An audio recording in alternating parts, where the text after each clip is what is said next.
Grow your practice, grow your wealth, grow your impact.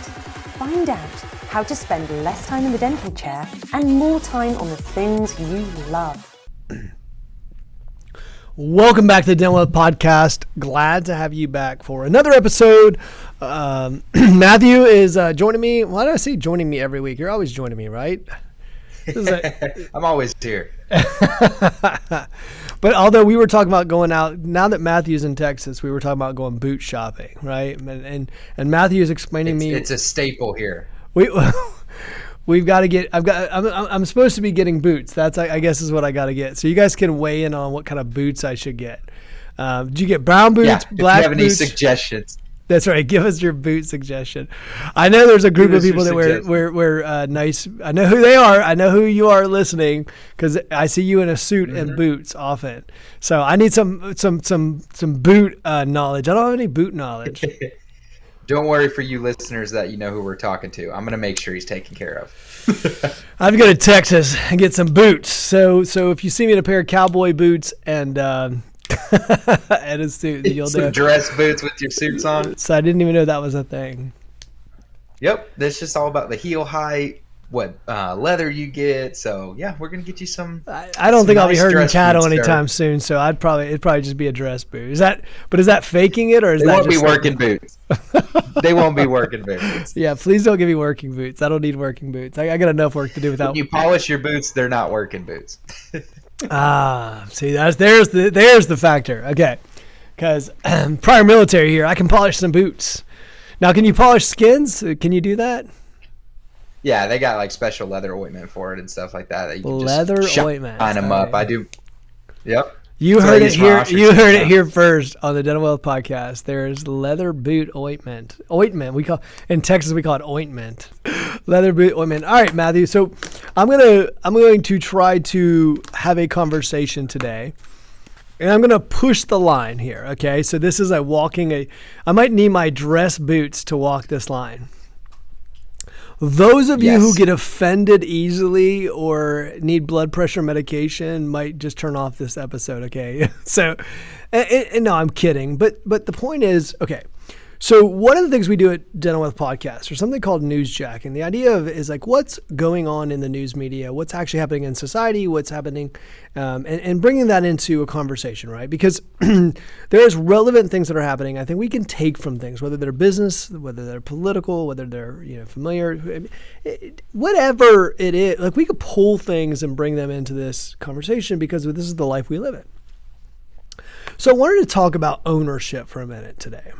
And so I'm prior military. Those of you who don't know, I served on an aircraft carrier for a number of years. And so in the military, there's something that happens. And in the military, you're taught that the buck stops with you, i.e. if you're in the leadership position. So even if like the bottom person in the command makes a major mistake, if you're the captain of that ship, even though you didn't even know who this person was, you could say, well, I wasn't involved in it. I didn't even know. It is your fault. So a few years back, and I've said it on this podcast, they fired the commander of the naval fleet, okay, the Pacific Fleet. And that's really important to know because understanding how big of a deal that is like, now the reason why is because they had a few boats crash into each other. And I had a friend of mine, actually somebody I served with, their son passed away. I mean, these are serious consequences. I mean, he lost a son to incompetence in leadership. And so, yes, who should pay for the price? Well, the admiral should. Now, the admiral wasn't driving the ship. The admiral had nothing to do with the ship. The admiral wasn't there when it's admiral's fault because the Atlantic fleet wasn't having these issues. And so there's this idea of the buck stops with you. And it's this idea of ownership, whether it's gone well or it hasn't gone well. And so there was a pull out of Afghanistan. I don't want to get political here. Please do not get political on me. Look, if you get offended, that's up to you. That's an internal decision you're going to make to get offended. This is not political. Okay, this is not political. If you go look in CNN and Fox News, they're saying the exact same damn thing. So it's not political. This is just the facts, okay? As the facts is the Biden administration did not take responsibility for what happened. And look, maybe Biden got bad information from his commanders. Look, or maybe there was bad intel. It happens. Okay, that does happen. Maybe he did believe that the Afghan forces. I mean, he did know that they may be going to put on their weapons down, and maybe there was intel. So let's just assume Biden had really good intelligence, and let's assume the best. They had really good intelligence that said that the Afghan forces were going to hold up and hold, Kabul. Mm-hmm. Kabul. I don't think I'm saying that right.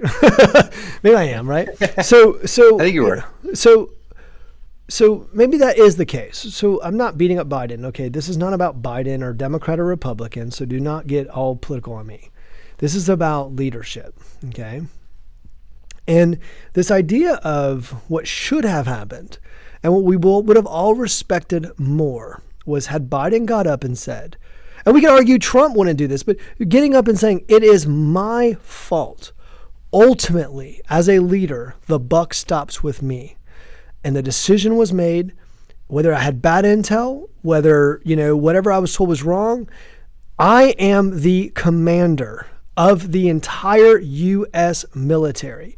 When you are president of the United States, you are in charge of the entire U.S. military, period. That's how it works. And just like the commander of the Pacific Fleet got fired, look, here's what happened. We would have all respected, look, it was botched. Nobody can, CNN will say it's botched. Fox News would say it was botched. It was botched, okay? And so it was a botched withdrawal, okay?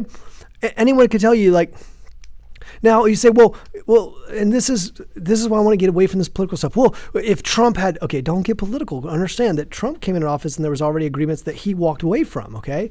Don't get political. Please don't do that, because if you do, you won't hear my message today. This is not about Republican or Democrat. You have no idea what I believe, okay? This is not about that. Don't get political on me. I'm saying again, because some of you are getting fired up. Don't do it. Listen objectively.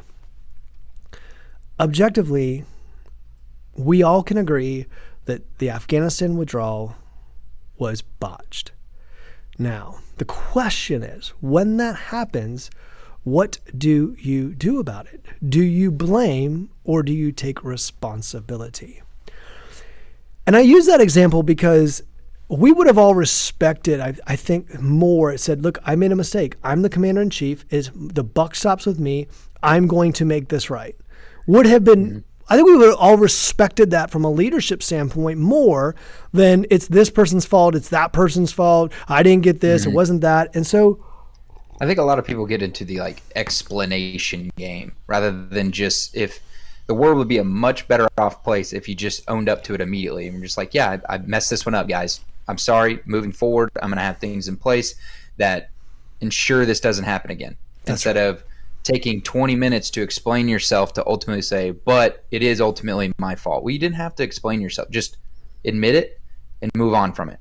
And that would make us move forward, whether it's a business, whether it's anything you've seen. You've always been put into that position before where you either take responsibility for it or you end up digging yourself a bigger grave by just talking instead of just owning up to it immediately. I said to my son one day, I said, once you know, here's how you know if someone's matured. The first step of maturity is ownership. Whether you've done well or you haven't done well. That's how you know. My daughter, who's 8 years old, going on 30, she didn't take responsibility. She didn't take responsibility for something. And Grant looked at me, my son, he goes, she's not mature, Dad. She doesn't take responsibility. I thought, man, I ingrained that really, that caught, right? So he understood, he understood mature people take responsibility. We'll say, well, they're 60 years old. That doesn't mean they're mature. Hell, I've seen a lot of 6-year-olds act like 10-year-olds. So just because you're older does not mean you're mature. And the true ownership is about taking responsibility. And so what I hear a lot is, because we can't find any hygienists, it's the marketplace's fault we can't find hygienists. We don't have this person. It's the marketplace's fault that we don't have this person. How am I going to do well if that's all they're going to give me? It's COVID's fault that we haven't done well. And we know it's not COVID's fault because I've got case study after case study to show that our clients kicked ass during COVID. So I know it's not COVID. I know that was ultimately something that you did. And so I want you to hear me on this. If you've done well, by the way, take responsibility too. This isn't just beating you up. Sometimes leaders do really well and don't take responsibility for it. And I'm not saying you don't also pass off that responsibility to your team, because, by the way, you didn't do that shit alone. You couldn't have gotten there without your team. Yeah. So you did it together, but you guys should take responsibility. High five each other. We won. We did great things. Hey guys, awesome job. Like, when I say take responsibility, I don't mean you need to be, it's all about you. I'm just saying, like, as a unit, as a team, as a group, take responsibility. You guys have done well. Celebrate it. But as a leader, when things don't go well, if you can't find a hygienist right now, it's your fault. It is your fault. This is so hard for people to understand. I mean, would you agree, Matthew? Yes. I mean, it's ultimately comes down to, well, one of the things that we see in the marketplace constantly is people don't celebrate what they've done. And it constantly gives them motivation to not do other things. When you can say, you actually accomplished this, like, this is a big deal. Now let's keep this momentum going. Sure. They find ways to stop the momentum. I think the biggest thing is momentum, and not to give you like a sports reference. We don't ever do sports. We don't ever do sports, Matthew. I mean, you look at the Tampa Bay Buccaneers last year, going into their 9 straight wins in the Super Bowl run, inevitably speaking, they were a disaster of a football team. And what they did was they sat down, they had a bye week, and they said, all right, what's going on? And they took ownership for it. They said, we're not doing enough play actions. We're not doing enough screen, like all this stuff. And then they said, moving forward, this is what we're going to do. We came together as a football team during COVID. We met each other for the first time ever, and we didn't get to practice. And it was a little bit of a bumpy road, but now it's time to restart, re-go. And they ended up taking that momentum and winning a championship. So they celebrated, they adapted and adjusted, and then they hit a new game plan. But they took ownership of the results the entire time. You didn't see them pointing fingers at anyone. And that's why, I followed them last year as like a case study of my own, because I wanted to see how it went when you put one of the greatest leaders in all of NFL history, you take them from one team, put them on another. What's going to happen? And I think you saw the power in that and what it means to be a great leader and taking ownership for your results. Well, it's pretty powerful. That's a powerful example, right? And this is the hygiene thing. Well, I can't find good hygienists. Listen, you haven't differentiated yourself in the marketplace. You haven't created a selection process where you have people coming to you. You probably haven't invested in a marketing campaign that attracts hygienists. You haven't ... You haven't done the work. So you and your organization have not done what you need to do. Now, your friends will blame the marketplace. They'll blame the hygiene schools. They'll blame everybody else. I'm telling you, great leaders say it's ultimately my fault. If the revenues are going down, it's your fault. If you can't find another practice, it's your fault.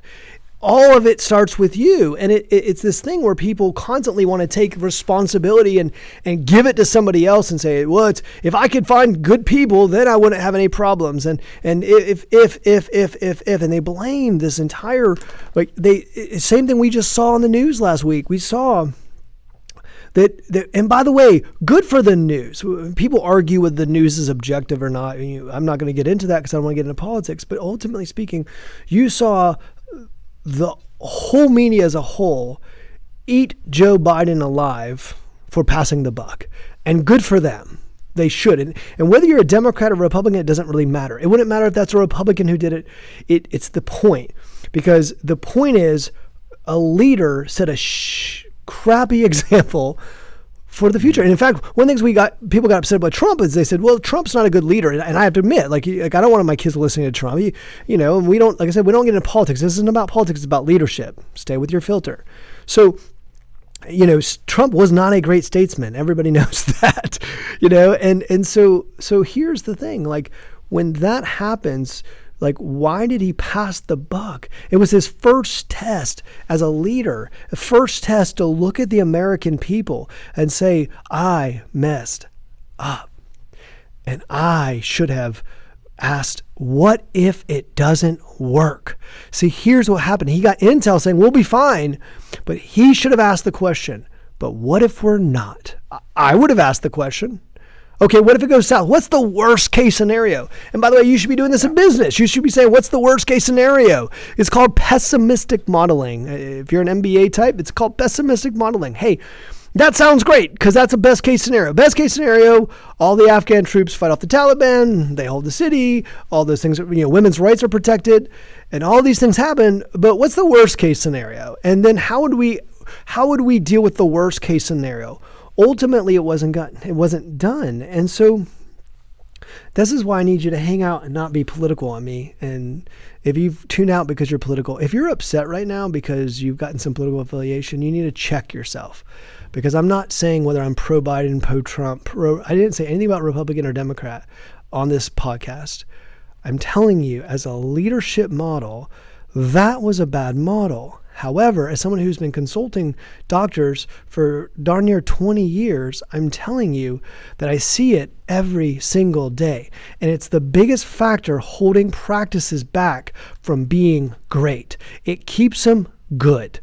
It keeps them good, and then they stay good, and they hang out in good, but they never become great. They don't become great because they don't take ownership. Yeah, and I think they try.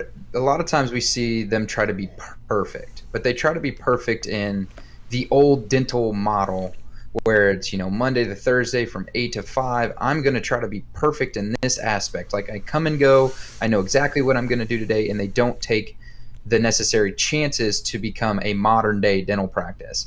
And I think that's holding them back, but they're never going to take ownership of it. There's half the time when I get on a phone call with someone and they've been in practice for 30 years and it's just them talking for 30 minutes about how everything under the sun has happened in the past 30 years to only make them be at a $1.1 million practice.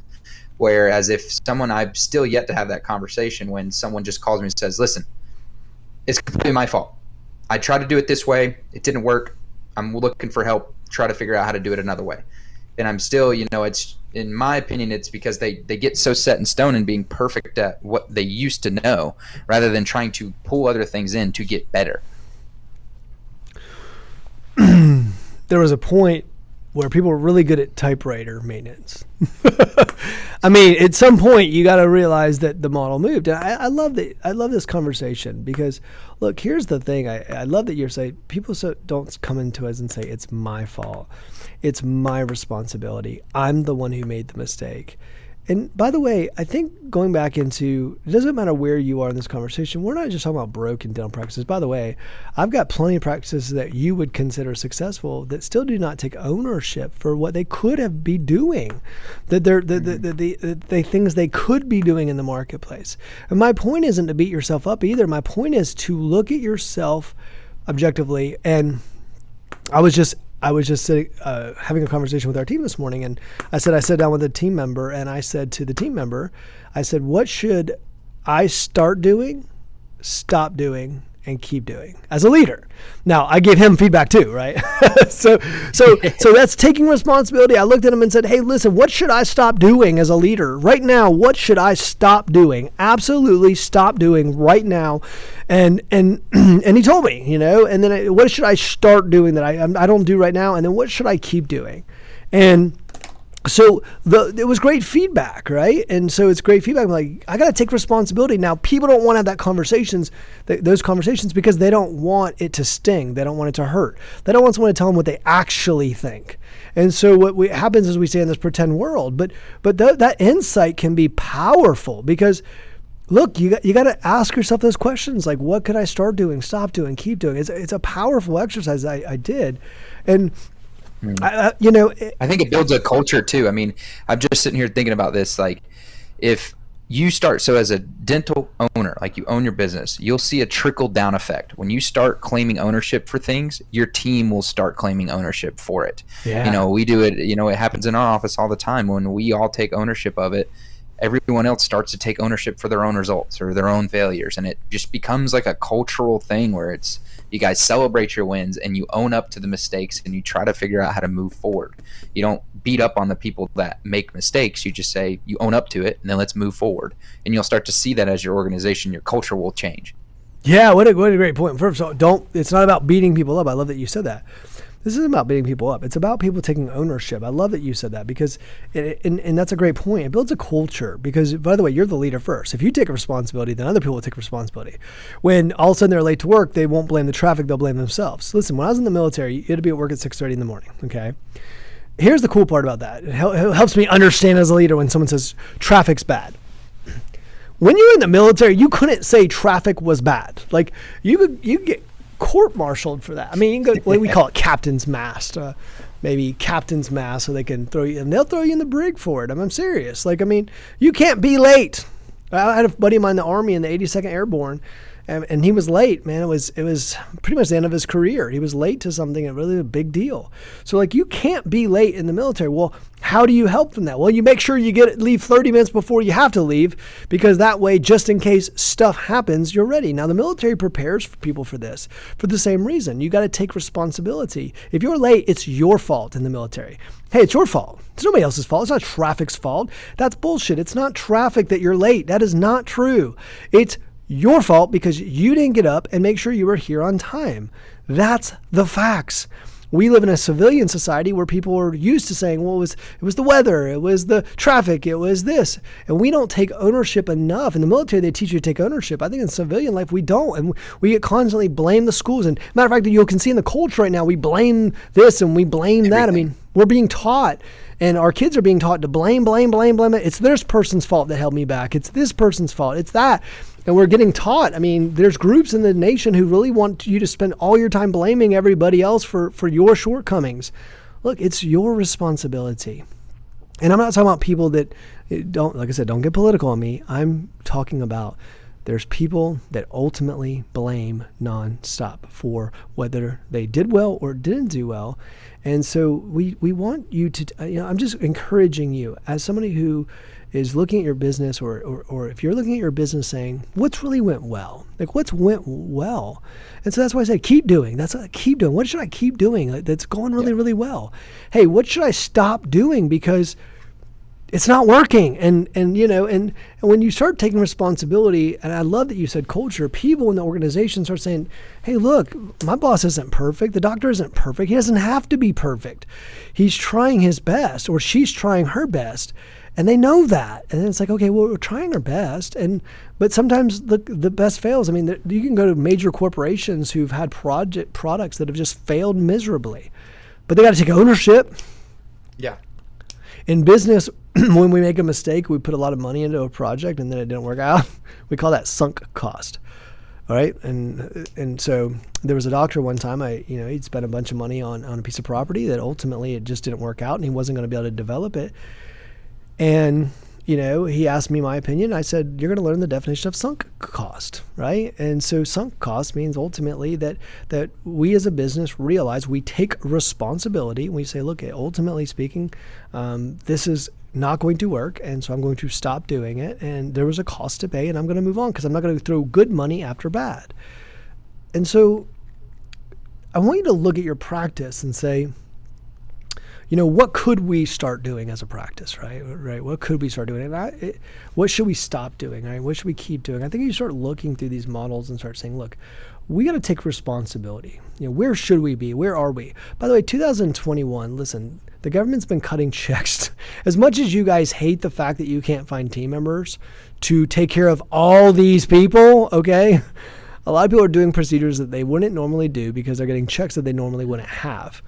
I mean, I keep getting checks, and I mean, I don't mean to be I don't really need your check for a few $100, but they keep sending me checks, right? And so these checks, they keep sending out checks, so people are getting procedures done that they normally wouldn't get done. So as much as you hate that people have gotten checks because it's harder to find people are also doing procedures they want to get done because they got checks. So it kind of works out. So we don't blame.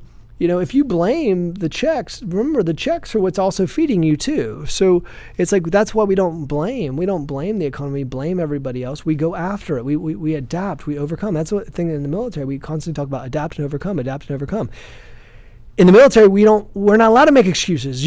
That is the phrase, adapt and overcome, adapt and overcome, adapt and overcome. If there's a problem, you adapt and overcome, right? You can't be a Navy SEAL or something and go, well, here's the problem. There are more people there than we thought. Let's go home. That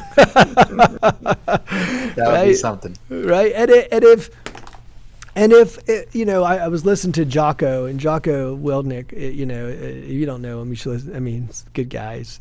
Former Navy SEAL, but he was talking about the fact that he used to hit the Navy SEAL teams on the way back from the exercise. So they would do an exercise and then he would hit them as hard as he could when they weren't expecting it, right? And to see their level of preparation when they let their guard down. Now, they could come back and say, well, it wasn't fair. It wasn't fair. I mean, we weren't supposed to be fighting. We were just walking back. But instead, it's like you have to take responsibility in that moment and say, no, we should have always been prepared. Even that's when the enemy hits you the most. Let them put their guard down. Let the DSO put their guard down. Let the competitor across the street put their guard down. Let all the other dental offices put their guard down. But you don't let your guard down. Don't ever turn your back on your enemy. Yeah, hoorah! It's like all right, so sports, cowboy boots, and this is the testosterone podcast this morning. We got like the boots, sports, military, the hair, they used to have a show on Spike called The Man Show. It's like all we gotta do is add in some chewing tobacco or something. Right? I'm sure Reese can put it in effect. All the dentists out there are like, no chew. I'm just kidding. I'm just saying, that is, look, I think that's actually a good point too, which is like, if you get offended, realize that you need to take responsibility for getting offended.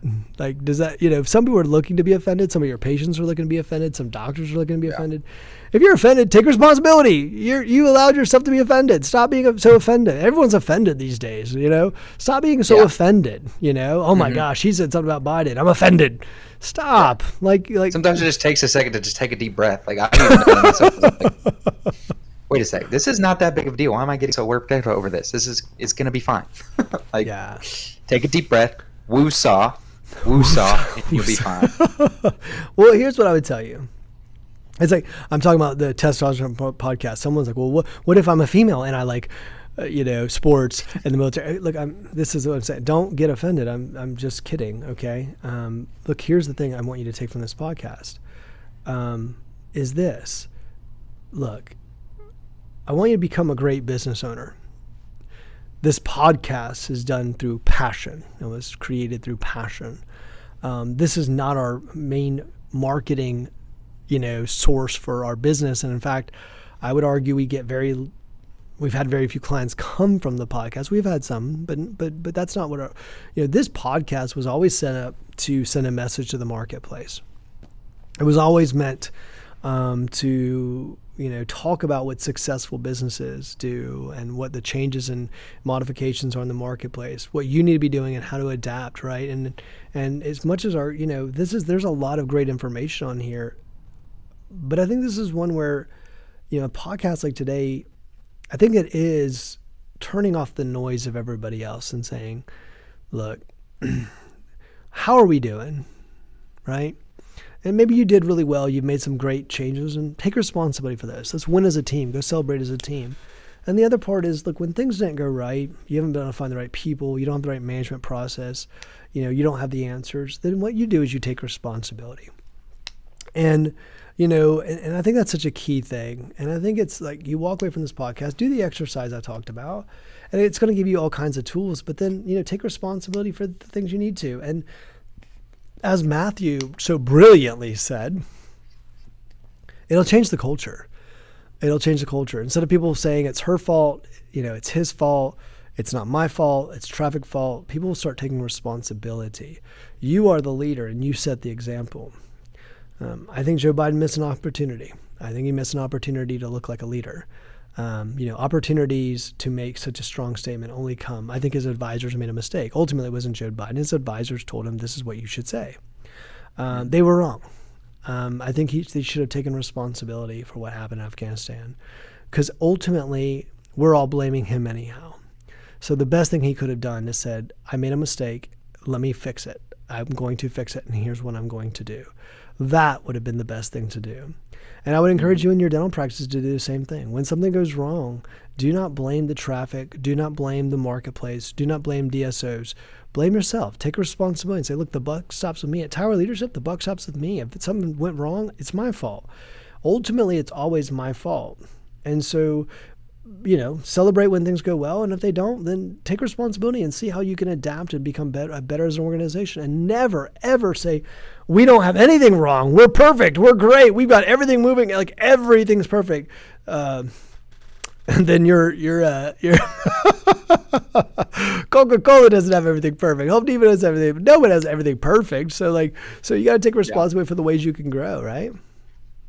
Absolutely. I think you have to take responsibility. I mean, like you said, you touched on it. The culture is going to change. And I think that's the most exciting thing you guys need to look forward to is when you start taking ownership, wait to see what happens with your team. It'll be night and day difference. Love it. Matthew, good to see you, sir. Great to see you too. I can't wait to join this virtual podcast studio we have here. I was saying earlier on set, I'm going to have some nice backgrounds behind me in a couple weeks, guys. So thanks for bearing with me here. Well, I do think we need to get some boots. I think we're going to have to do the boot podcast at some point, right? We should go live from Texas to get some boots. We'll go live from Texas. So you guys can weigh in on the boots we should get. So at some point here's my promise to everybody watching. So see, if you only listen, you'll never get to see my boots. Just let you know, it is on YouTube. So I'm going to, at some point, bring my boots in here, and I'm going to put them up on this table so you guys can see what boots I picked out. All right, so you guys can give us some ratings. You can rate my boots or whatever. So now if you don't like them, it's Matthew's fault. No, I'm just kidding. I'm going to take ownership for it because I know people going to like them. I'm just kidding. I'll take ownership for my boot selection. Ultimately speaking, it'll be my decision what boots go on my feet. So you guys can weigh in. I think we have to get like what is called a roper heel, and then you have to get like black or brown. We're gonna get you some caiman skins, sir. We're gonna get you some really nice ones that we can polish up, and it's gonna look great. I don't even know what he's talking about. Sounds great, though. All right. So stay tuned to the future episodes so you can find the boot selection that happened on the Dental Wealth Podcast. Good to see you guys. See you next time.